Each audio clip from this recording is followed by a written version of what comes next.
Hey everyone, thanks for listening to the Diet Diaries today. This is the Monday, is it May 4th? Monday, May 4th episode. Yep.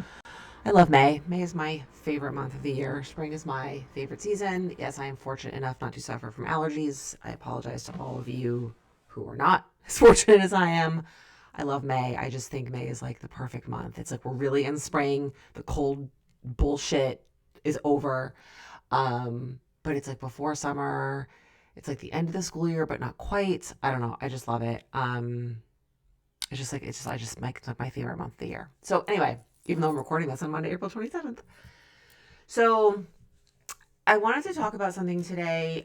This is a question that a client asked me maybe 6 or 7 weeks ago. And it was something she asked me during one of our one-on-one sessions.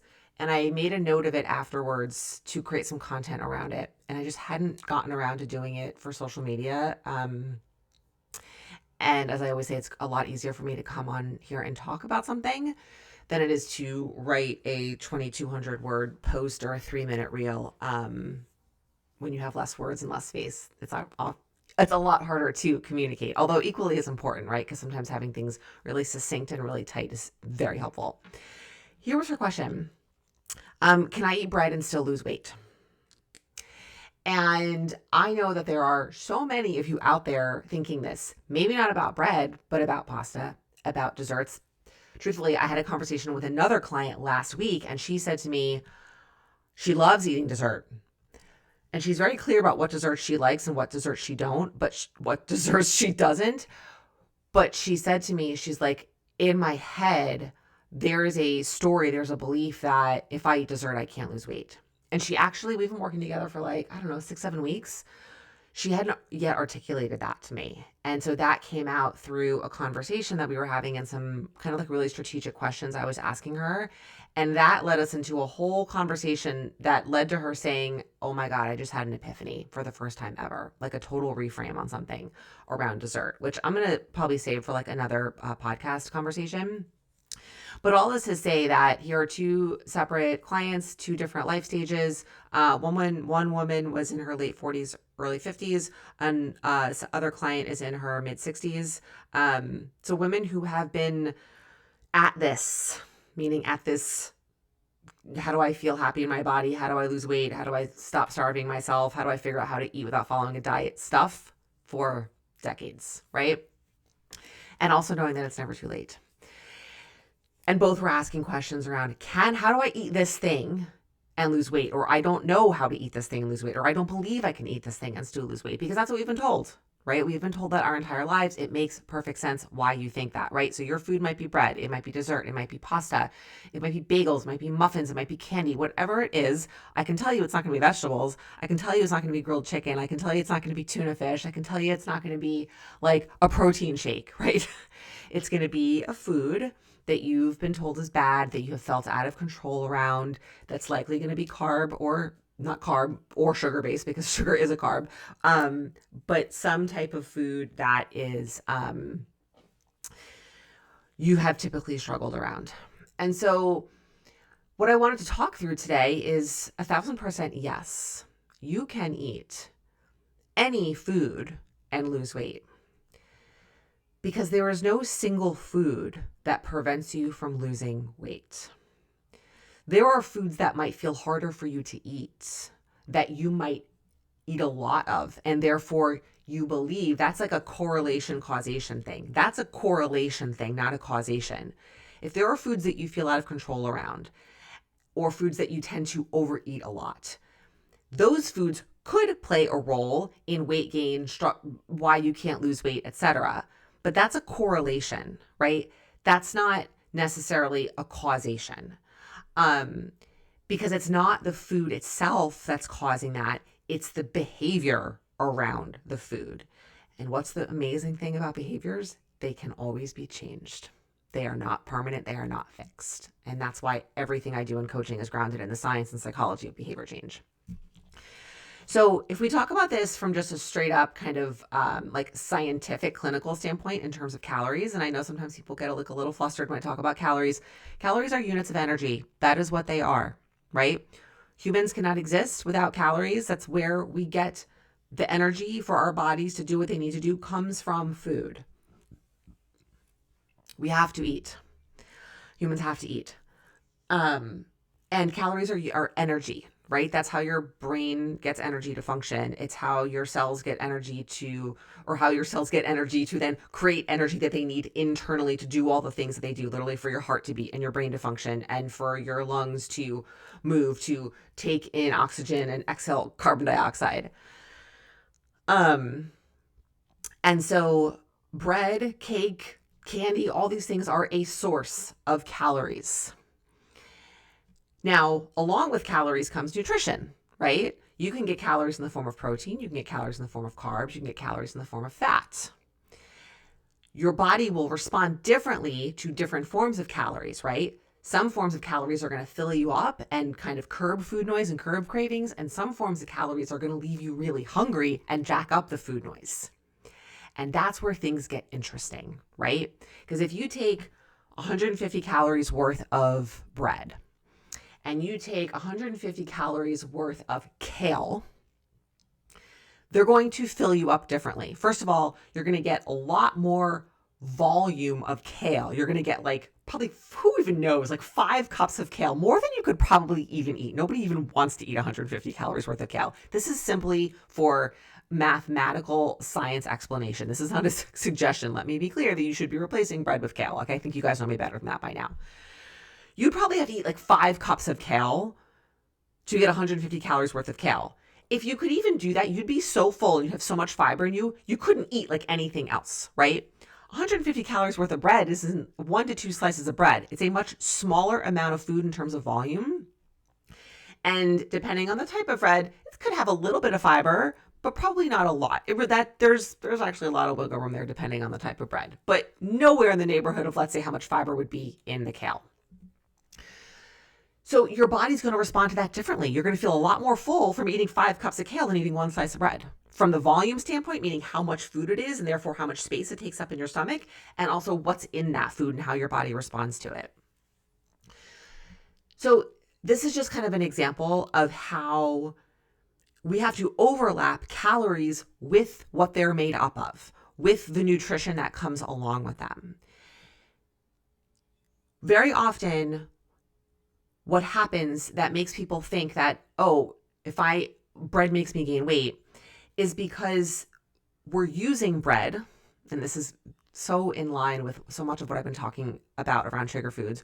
We're using bread to do a job that it can't do, right? You're using bread to fill you up. When bread, you have to eat a lot of bread to fill you up.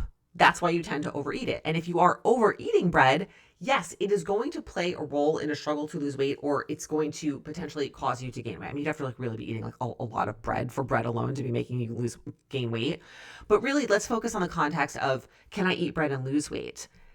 1,000% yes, right? Because if it fits in with what your body needs, and it fits in with, it's a food that you enjoy, and you learn how to eat it in a way where you are pairing it with foods that do the jobs that you need to be done, which are going to fill you up and provide nutrition and protein, 1,000% yes. The issue with bread, when bread becomes an issue, or dessert, or candy, or any of these things, is when we're using it for a job that it can't do, which is to fill us up. And then you end up eating way more of it than you want to, A, and B, in terms of weight loss, than your body needs. And that's where the story starts to come. Well, I'm eating bread, I'm not losing weight. Well, the reason you're not losing weight is you're probably eating more bread than you need to be eating. You're not eating enough of the foods that actually fill you up and do the job that you need them to do, which is to provide you nutrition and protein and fiber and all of that. And so that's really what it comes down to. It's never about the food itself. It's about the amount of that food. Am I going to sit here and tell you that you can have like 5 slices of bread at every meal and lose weight? I'm not going to tell you that, because you probably can't. That's the truth. Can you have a slice or 2 of bread at every meal of the day and lose weight? Yeah, probably. As long as you are pairing that bread with foods that are going to fill you up, with veggies that are going to give you a lot of volume, with protein that's going to help fill you up. And the veggies are going to have some fiber in them, right? Or if you're choosing a bread that has, there's some bread that has 0 fiber or 1 gram, and there's some bread that might have 3 or 4 grams of fiber. That's actually a really big difference. I know it doesn't seem like it because 3 or 4 grams doesn't seem like a lot, but if you look at that on a percentage basis, if you go from 1 gram to 3 grams, that's a 300% increase, right? You have to think of it like that. So again, it comes down to the amount of foods, and the amount of a food that you eat is regulated by the amounts of other foods that you're eating.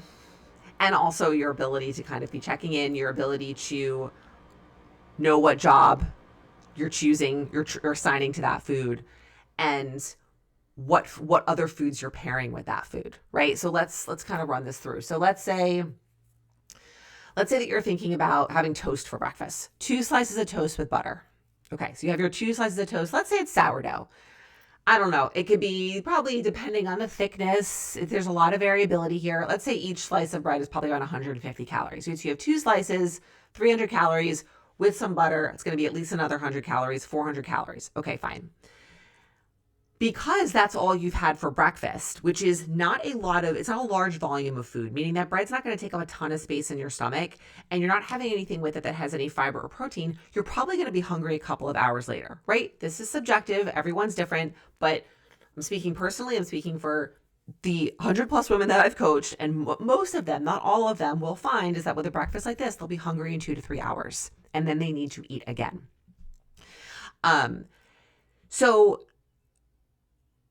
let's say that you, instead of having just those 2 slices of sourdough, let's say you have 1 slice of sourdough with the butter and you have a couple of eggs with it, or you have a Greek yogurt with it, or you have a Greek yogurt with some fruit, right? I'm just rattling things off. And because the eggs or the Greek yogurt and the fruit have some nutrition, they have some protein, they have a little bit more fat, they have some fiber, depending on, what you've chosen there with the fruit, it's going to fill you up more. And so you've had your bread and you've had food that fills you up more, which means you're not going to be hungry again. You're not going to be looking for a snack in 2 to 3 hours. You're going to make it hopefully closer to like 4 hours. And what's going to happen is you're going to end up eating less food overall. I'm not going to get into that. That's actually a podcast I want to do. I've done an episode on that, like meals versus snacks, and why eating more meals and fewer snacks plays a huge role in weight loss. But I don't want to like kind of go off on a tangent into that today. You've eaten your bread, you're full, you've had some nutrition, and you're getting a lot more longevity in between meals, right? Whereas with the 2 slices of bread with butter, you're looking for snacks 2 hours later, 3 hours later, and then you're grabbing some pretzels, or you're grabbing some chips, or you're grabbing something from the cabinet. And then because that's also a snack, then by the time lunch rolls around, you're still a little bit hungry. And then basically it becomes like this perpetuating cycle where you end up eating more calories overall because of the way you're using a food like bread to kind of set the foundation. You're asking it to do a job it can't do, and it will often end up to you eating more overall. And you might not necessarily need 2 slices of bread in the morning, right? What you need to figure out is what's going to fill you up, what are you going to enjoy, and what's going to give you the nutrition that you need. What's the overlap of those 3 things? 2 slices of sourdough with butter probably isn't checking all those boxes. It's probably only checking that this tastes really good box, which is great, but it's definitely not giving you the nutrition you need, and it's not filling you up. So again, when you start thinking of food through that lens, which I've talked about this a lot lately, that's my NSS framework, it starts to shift everything. And it becomes less about, well, can I eat this food and still lose weight? And it's how can I eat this food in a way that is in line with the amount of food that my body needs. We could talk this through in terms of dessert as well, right? It's different because dessert is dessert and bread is a food that you would eat either as part of a meal or with a meal, right? Whether it's on a sandwich or you're having like a roll with dinner or something like that. Whereas dessert is dessert, right? It's not like quote unquote part of a meal. It's like after a meal. Where you want to eat dessert when you're full, because if you don't, then you're going to use that dessert to fill you up. And again, it's not the what, it's the amount of that thing, right? Having a couple of cookies after dinner is very different than eating a whole sleeve of cookies. But your experience with cookies is very much, well, I eat the whole sleeve, right? And the Thin Mints are coming to mind because I have them sitting in my freezer. your experience with those foods has very often been eating a lot of it. This is true for the bread. I'm thinking of another client that we finished up working together over a year ago, but she had an epiphany around the fact that so many of the foods that she was really terrified of, she realized were foods that she always overate. And I know that might sound obvious, but it wasn't. She only ever had the experience of kind of going all in on those foods or not eating them. She had never learned how to eat a portion of them. And that's very much why we feel this way, where the question is, can I eat bread and still lose weight? Because very often our only experience is I'm eating a lot of this food. When I have bread, I eat a lot of it. And a lot can vary. Or when I eat bread, I'm always hungry afterwards. Or when I eat bread, it doesn't fill me up. Or if I eat bread, when I eat bread, I overdo it on bread and then I'm not hungry for my meal because I've just eaten so much bread. Now I'm stuffed. Now I can't eat my meal. So it's with a thing like dessert, it's setting yourself up to be able to have an amount of dessert that feels good both mentally and physically. And you're going to do that by eating a filling meal first. You're going to do that by applying some structure to having that dessert, like really paying attention and noticing, am I enjoying this? Putting it on a plate, not eating it straight from like the sleeve, like the cookies, or straight from the ice cream container or whatever it is. So that you learn how to have an amount of that food that works for you.